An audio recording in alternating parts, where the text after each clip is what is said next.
Bonjour à tous, j'espère que vous allez bien. Aujourd'hui, j'ai décidé de faire une nouvelle vidéo sur 3 sujets qui me tenaient vraiment à cœur, à savoir la forme, la santé et la beauté. Alors, pourquoi ces trois notions, me direz-vous? Tout simplement parce que, voilà, depuis que je suis arrivée en Allemagne, c'est-à-dire depuis bientôt 2 semaines, voilà, j'ai eu un petit déclic et j'ai voulu prendre soin de moi et faire d'autant plus attention à ce que je mangeais, au sport que je faisais et notamment, enfin pas notamment, mais et à la façon dont je pouvais me maquiller et surtout aux produits que j'utilisais. Donc je vais tout simplement commencer par aborder le premier sujet qui est la forme. Et donc par forme, j'entends bien sûr le sport, l'entretien physique et savoir ce dont votre corps, ce dont... Attends. Blablabla. Et savoir donc tout simplement de quoi votre corps a besoin. Donc pour ma part, voilà, j'essaye de pratiquer des sports qui sont pas des sports très physiques, étant donné que j'ai une morphologie assez fragile et que je suis très petite. Donc du coup j'ai choisi d'opter pour des sports comme la course à pied ou la marche. Donc qui sont plutôt des sports qui consistent à vous affiner plutôt qu'à vous muscler et du coup à vous retrouver avec la carrure de Rocky Balboa, ce qui n'est pas mon but. Donc voilà, tout simplement, je pense que voilà, dans votre quotidien, le sport c'est quelque chose qui doit en faire partie, tout simplement parce que voilà, le corps a ses faiblesses et a des capacités qu'il faut explorer, si on peut dire comme ça. Et surtout, enfin, si je peux vous recommander quelque chose, c'est vraiment de ne pas avoir peur de dépasser vos limites et d'avoir vraiment confiance en vous et de tester toutes vos capacités. Car Dieu sait si le corps est capable de vraiment de grandes choses. Donc voilà, faut pas avoir peur de dépasser ses limites et le tout, c'est vraiment de trouver le rythme qui vous convient dans votre sport et de vous y tenir. Donc pour moi, je sais très bien qu'avec la marche et la course à pied, voilà, j'ai un rythme que je garde et ça me convient très bien. Ensuite, j'essaye aussi de travailler tout ce qui est le cardio et pourquoi pas, si on a envie de muscler certaines zones en particulier, il y a beaucoup d'applications sur Android, sur iPhone ou des chaînes de sport sur YouTube qui peuvent vous aider à cibler les zones que vous avez envie de muscler particulièrement.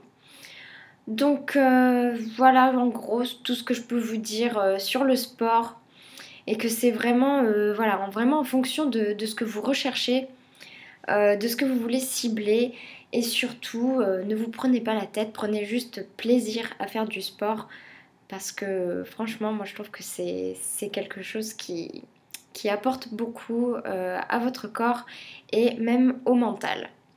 Ensuite j'aborderai du coup le second thème qui est la santé.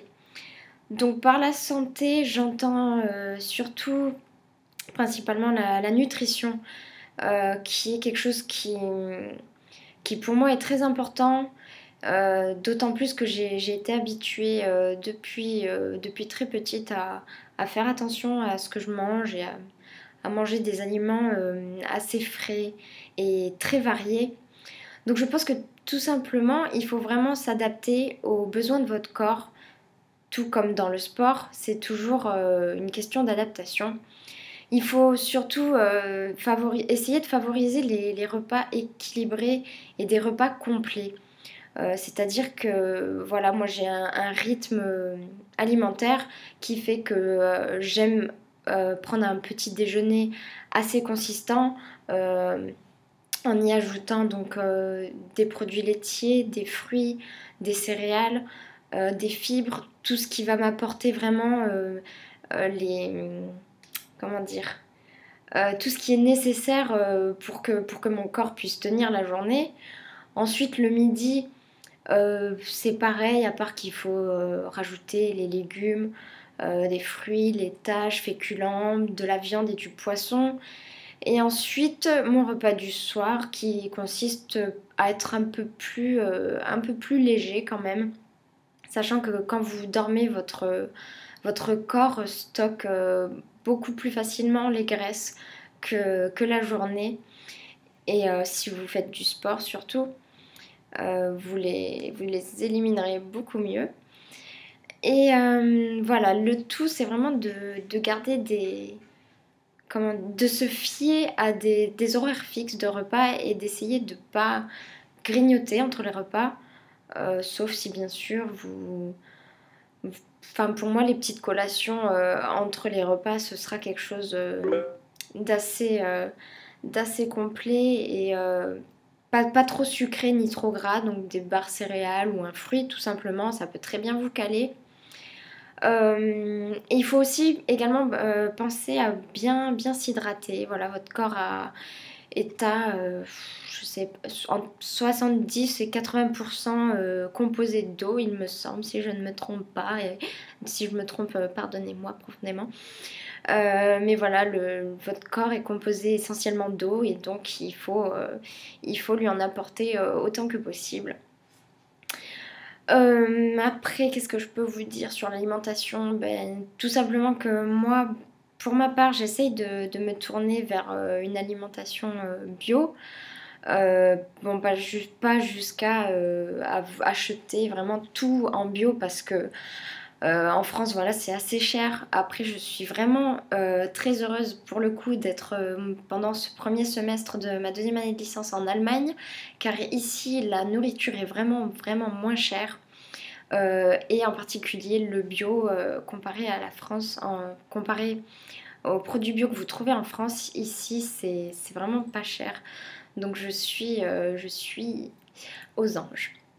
Ensuite, ce que je peux éventuellement vous conseiller, voilà, c'est j'essaye d'éviter, donc dans le cas où je n'achèterai pas un produit bio, essayez d'éviter au maximum tout ce qui serait, tout ce qui est conservateur, colorant, les arômes chimiques, les huiles végétales comme l'huile de palme ou bien sûr l'aspartame, enfin, qui sont voilà des petites choses comme ça que vous retrouvez dans beaucoup d'aliments, malheureusement dans les supermarchés, et qui peuvent à long terme, je sais c'est à long terme, donc quand on vit au moment, bon, on ne pense pas toujours à l'avenir, mais voilà, c'est des choses à prendre en compte dans votre alimentation et d'essayer d'éviter plus que possible.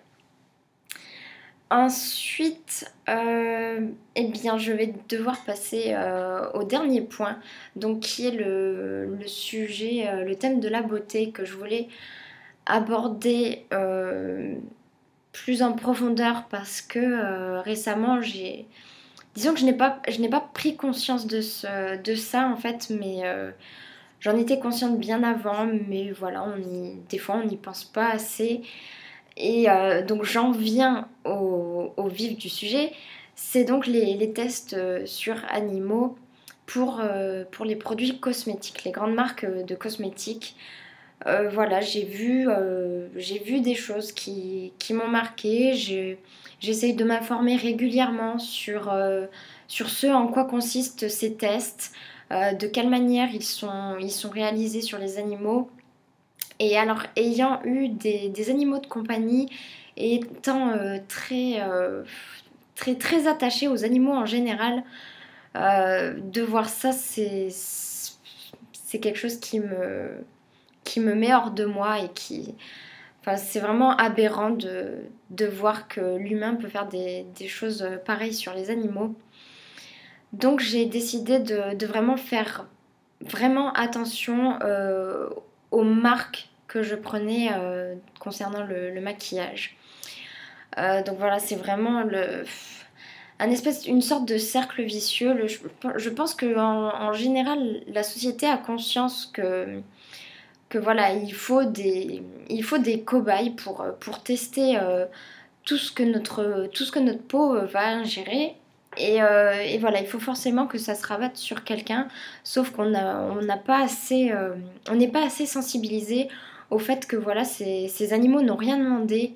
Je veux dire, ils vivent leur vie bien tranquillement et voilà, ils, ils doivent vraiment pas se rendre compte de ce qui leur arrive et je pense que si on était à notre tour mis dans cette situation, enfin, si on retournait la situation, les gens réagiraient sûrement bien autrement. Donc pour essayer de pallier à ça, je vous recommande donc j'ai une application sur mon portable que vous pouvez avoir sur n'importe quel Android, je pense, qui s'appelle Bunny Free, donc B-U-2-N-Y, plus loin FR2E, qui est une application avec une barre de recherche tout simplement, dans laquelle vous entrez le nom de la marque de cosmétiques en question que vous voulez rechercher et l'application vous dira si cette marque utilise ou non, réalise ou non des tests sur animaux. Donc cette application m'a appris pas mal de choses. Je ne m'attendais pas à découvrir autant de choses sur certaines marques et j'ai été quelque peu déçue. Donc voilà, je vous recommande cette application si vous voulez vous renseigner. Sinon, vous pouvez très bien trouver sur internet quelle marque réalise des tests sur animaux. Donc voilà pour ce point-là. Et tout ça pour en venir au fait que maintenant j'essaye de me tourner vers des produits, surtout de maquillage, beaucoup plus naturels et surtout vers des produits véganes. Donc un conseil que je peux vous apporter, ce serait de chercher des sites tout simplement comme iHerb ou bien Vitacost qui proposent des produits biologiques à coût moindre, je dirais, comparé aux produits de n'importe quel magasin bio. Et voilà, surtout que quand vous avez le prix en dollars et ensuite que vous le mettez en euros, enfin, je trouve que c'est particulièrement avantageux et j'ai jamais été déçue des produits que je commandais sur iHerb, donc je vous recommande vivement ce site. Et j'essaierai de vous joindre dans la barre d'infos un petit lien pour avoir une réduction pour votre première commande. Donc voilà tout ce que je pouvais dire pour la beauté. Voilà, pensez vraiment aux animaux, surtout quand on regarde ses propres animaux de compagnie et qu'on se dit ben, ça pourrait être eux qui seraient à la place d'autres animaux et qui subiraient ces souffrances-là. Donc ça fait un petit peu réfléchir. Et sur ce, je pense que je vous ai tout dit sur mes secrets en général à propos de ces 3 sujets. J'espère que cette vidéo vous aura été utile. Et donc, je vous dis à très bientôt et je vous souhaite une bonne soirée ou une bonne journée ou une bonne matinée ou tout ce que vous voulez. À bientôt, salut!